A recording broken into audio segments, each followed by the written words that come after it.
Olá, sejam bem-vindos a mais um episódio de Teologia do Corpo Seed by Seed, uma sementinha a cada semana para nós irmos juntos nesse itinerário percorrendo as catequeses de São João Paulo II sobre o amor humano, é a teologia do corpo. Muito obrigada pela sua companhia. Não esquece de compartilhar esse conteúdo com quem você acha que ele pode ajudar, de curtir esse vídeo, se inscrever no canal da Web TV SDV, Semente do Verbo, caso você ainda não seja inscrito. Vamos ajudar a evangelização.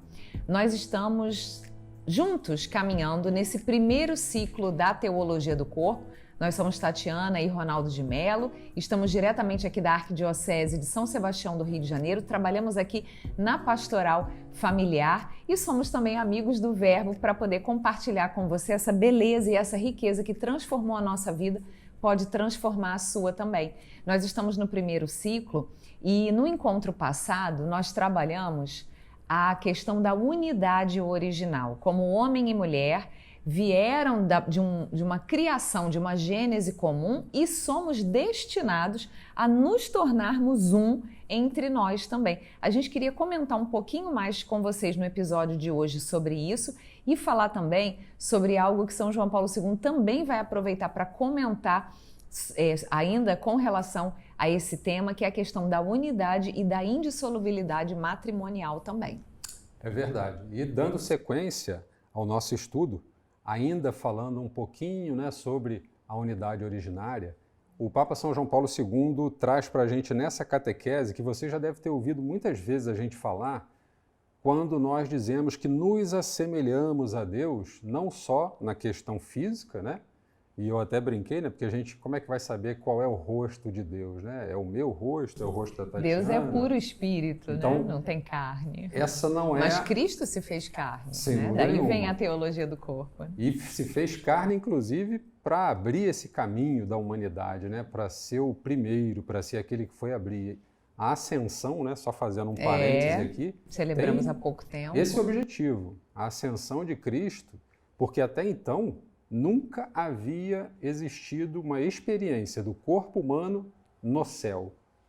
E Jesus foi quem inaugurou com a sua ascensão esse primeiro caminhar da humanidade entrando no céu, porque Jesus se fez homem como cada um de nós. É lindo. Então é interessante, Você vê como a teologia do corpo nos ensina também até a catequese como um todo, O catecismo da igreja traz isso pra gente. E logo depois a assunção de Nossa Senhora, Ou seja, tem um corpo feminino e um corpo masculino no céu. Olha só que bonito, nos faz lembrar o paraíso original, com Adão e Eva, o primeiro homem e a primeira mulher. Jesus e Maria são as primícias, da nossa salvação. Então Cristo inaugura essa possibilidade para cada um de nós de chegarmos ao céu em corpo e em alma, para que a gente consiga viver no reino de Deus que Cristo já veio começar a pregar, a implantar aqui na terra, mas com a promessa de que a gente pudesse vivê-lo na eternidade.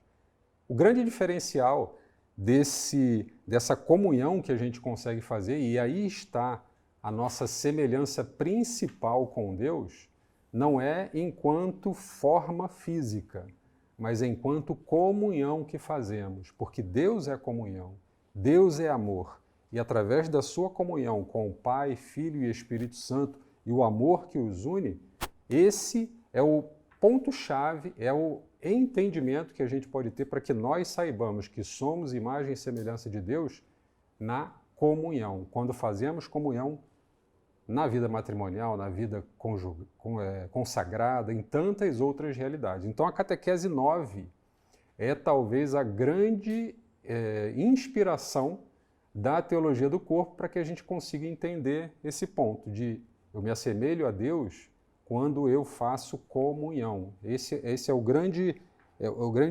grande virada, a grande ponto de entendimento.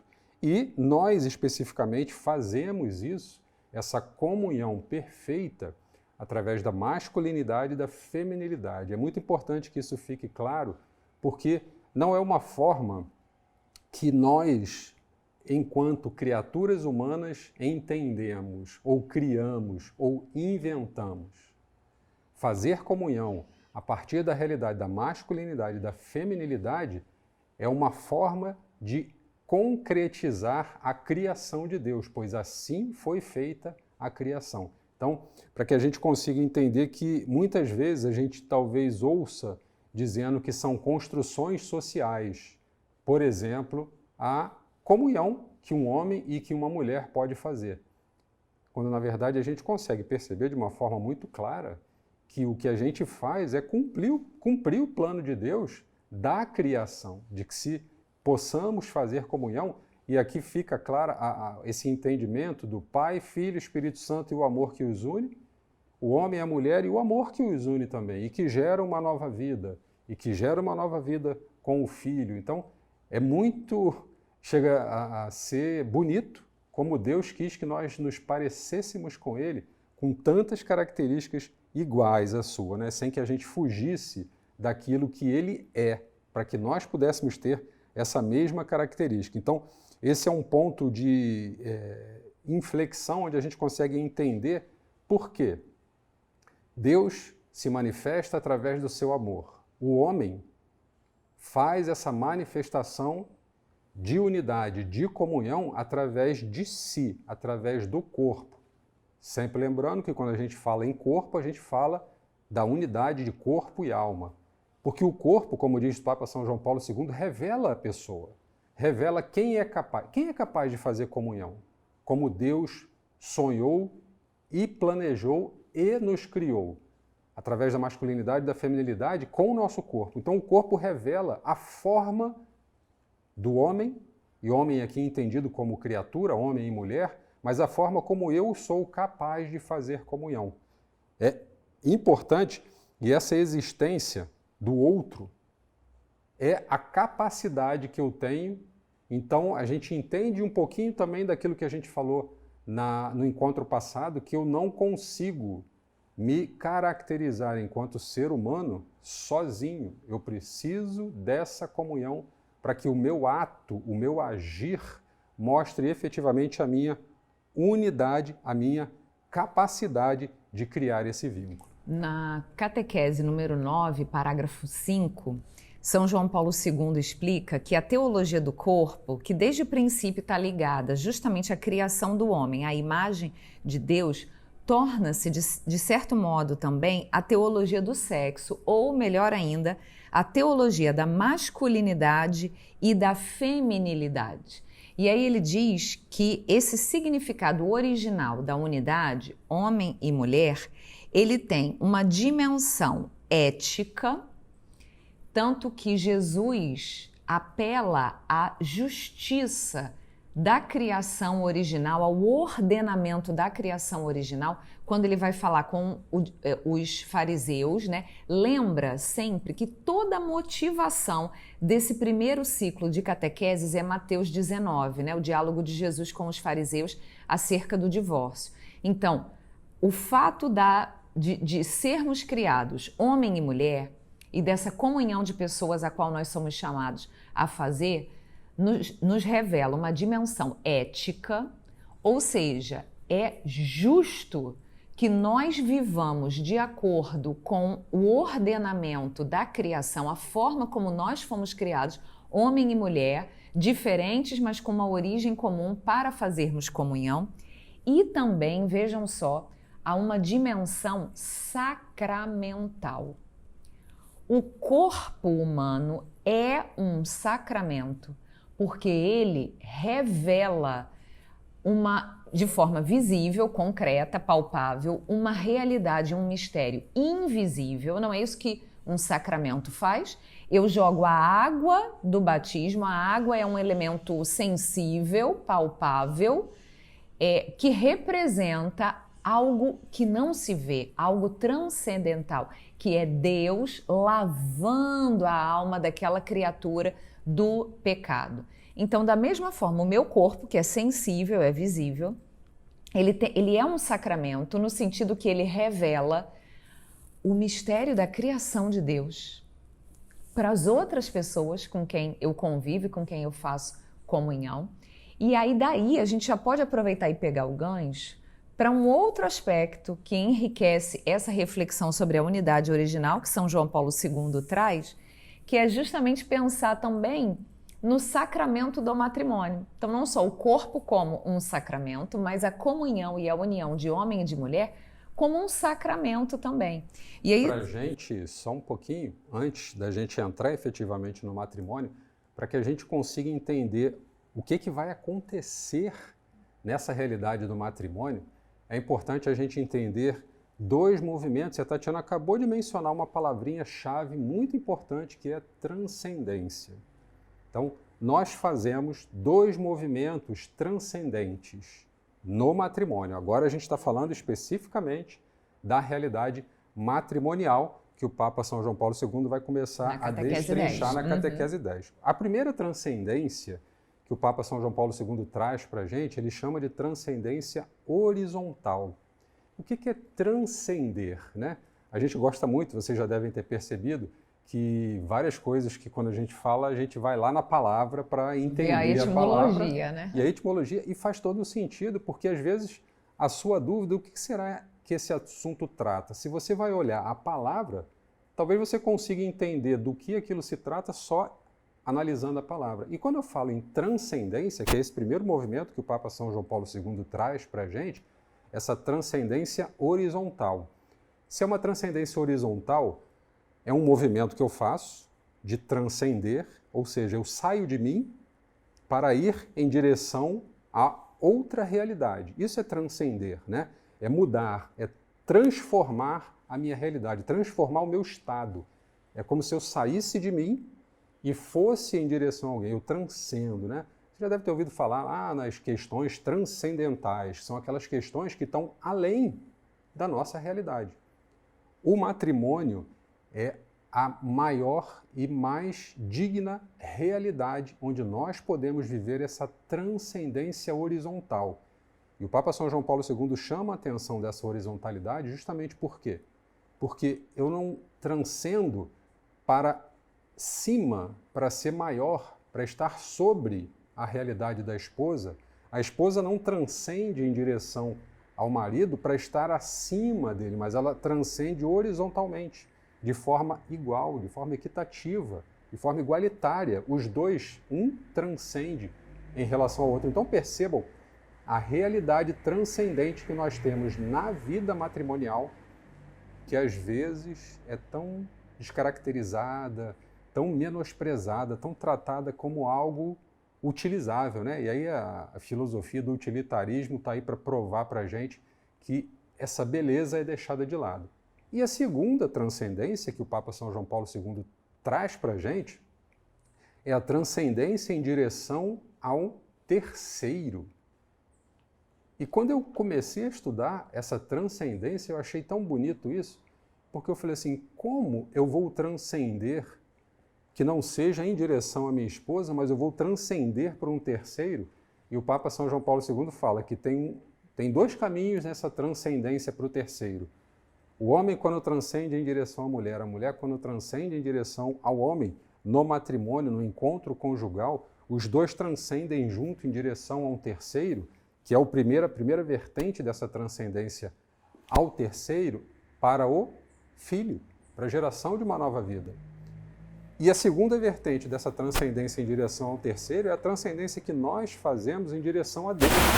Porque essa geração de uma nova vida nunca vai ser possível só pela transcendência horizontal entre o homem e a mulher. Vai ser preciso que a gente caminhe e vá na direção de Deus para que essa transcendência de gerar uma vida, de ir em direção ao terceiro, e a terceira que é o filho, e a Deus, possa acontecer. Porque no final das contas, é Deus que faz a geração da vida. Nós somos coparticipantes dessa vida nova que potencialmente pode acontecer nesse movimento transcendente. Então, é importante a gente ter essa visão do matrimônio antes da gente entrar nele, porque o matrimônio não é qualquer coisa. A relação conjugal não pode ser vivida de qualquer maneira. Ela não deve ser exposta para todo mundo ficar vendo. Ela deve ser guardada, ela deve ser protegida. Tudo aquilo que tem valor, a gente guarda, a gente protege. A gente vive na nossa intimidade. A gente não revela, né? Porque se você revela, deixa de ter a beleza intrínseca dele, aquela beleza de quem tem uma pérola que precisa ser guardada. É só você entender as caixas das joias, né? Quando você tem uma joia muito preciosa, como é que você cuida dessa joia? É numa caixa de fósforo? É numa caixa de sapato? Não, é numa caixa veludada, onde você fecha, ela fica lá dentro, guardada, protegida, né? Porque é um verdadeiro tesouro. Isso em termos humanos. Se você vai pensar nisso em termos da natureza, aquelas duas conchinhas também que se fecham para proteger aquela pérola que está lá dentro, que depois a gente vai tirar para fazer as joias, os colares, a própria natureza se encarrega de proteger ela, deixar ela ali bem fechada, protegida, crescendo de forma saudável. Assim também precisamos, ao transcender, sabermos cuidar dessa realidade da vida matrimonial. E nessa catequese 10, São João Paulo II vem chamar a atenção de mais 2 pontos importantes para a gente fechar esse tema da unidade original de homem e mulher. Ele vem dizer que a função do sexo, ou seja, de sermos homem e mulher, vamos lembrar que o primeiro significado do sexo é aquilo que eu sou, não algo que eu faço, mas aquilo que eu sou, quem eu sou, é a minha identidade masculina e feminina. Ele diz que a identidade do sexo, ela é constitutiva da pessoa e não um simples atributo. Nós podemos ter atributos diferentes. Tem gente que tem o cabelo louro, tem gente que tem o cabelo preto, tem gente que não tem cabelo, tem gente que é gordo, tem gente que é magro, tem gente que tem o olho azul, tem gente que tem o olho castanho. Isso são atributos, são acidentes, são coisas superficiais. O fato de sermos homem e mulher não pode ser equiparado a esses pequenos atributos superficiais da pessoa humana, não. É algo constitutivo da pessoa. Sermos homem e mulher, masculino e feminino. E depois, mais à frente, São João Paulo II vai falar que é justamente no ato conjugal, né? Ou seja, na união de homem e de mulher, homem e mulher que foram criados para esta unidade, para se tornarem uma só carne. Esta união deriva de uma escolha. Nós escolhemos o outro. São João Paulo II fala, e é bonito isso, se o ser humano pertence por natureza ao pai e à mãe em virtude da geração, une-se, pelo contrário, à mulher ou ao marido por escolha. Então vejam só, pelo fato de termos sido gerados, nós pertencemos, e aí São João Paulo II coloca entre aspas, nós pertencemos ao nosso pai e à nossa mãe.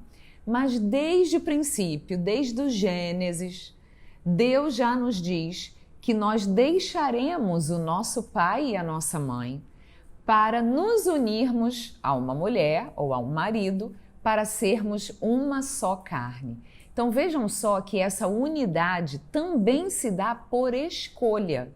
Livremente escolhemos o outro, marido ou esposa, e deixamos a nossa primeira pertença, que não é escolhida por nós, que foi escolhida por Deus, para livremente escolhermos nos unirmos, fazermos comunhão com uma outra pessoa. Então vejam só como esse caráter de fazer unidade, e daí vem o caráter uno e indissolúvel do matrimônio, ou seja, uno porque eu me uno a uma pessoa, indissolúvel porque com ela eu formo uma só carne. Não tem como a gente se dividir ao meio, não tem como a gente se separar sem morrer, né? Sem matar. Então daí vem, mas vamos ficar com isso guardadinho no nosso coração, porque depois São João Paulo II vai fazer um ciclo de catequeses inteiras sobre o matrimônio. Aqui é só um aperitivo que ele dá justamente sobre essa questão. E essa questão da escolha pode ser inclusive um ponto de reflexão seu. O amor que um pai e uma mãe têm por um filho. é um amor muitas vezes dito como incondicional. E a mãe e o pai não fazem ideia de como aquele filho vai ser, mas eles o amam incondicionalmente, seja ele como for, né? E é um amor que dura a vida inteira. A gente sabe que tem algumas exceções, mas não é o caso, né, de generalizar. E por que será que o amor que eu livremente posso escolher para doar a uma pessoa tantas e tantas vezes não dá certo, tantas e tantas vezes se desfaz? É um ponto de reflexão seu. Eu não sei se você está assistindo sozinho, com seu esposo, com a sua esposa, com seu noivo, mas é um ponto para que você possa refletir justamente nessa questão da escolha. Existe até um conterrâneo do Diácono Georges, é um pensador francês também que se chama Georges Bataille. Ele é autor de um livro chamado Erotismo, e quando o Papa São João Paulo II fala de transcendência, né, eu transcendo na direção da minha esposa, a minha esposa na minha direção no ato conjugal, mas eu não deixo de ser quem eu sou e ela não deixa de ser quem ela é. Nós nos mantemos íntegros, no sentido de integralmente os mesmos.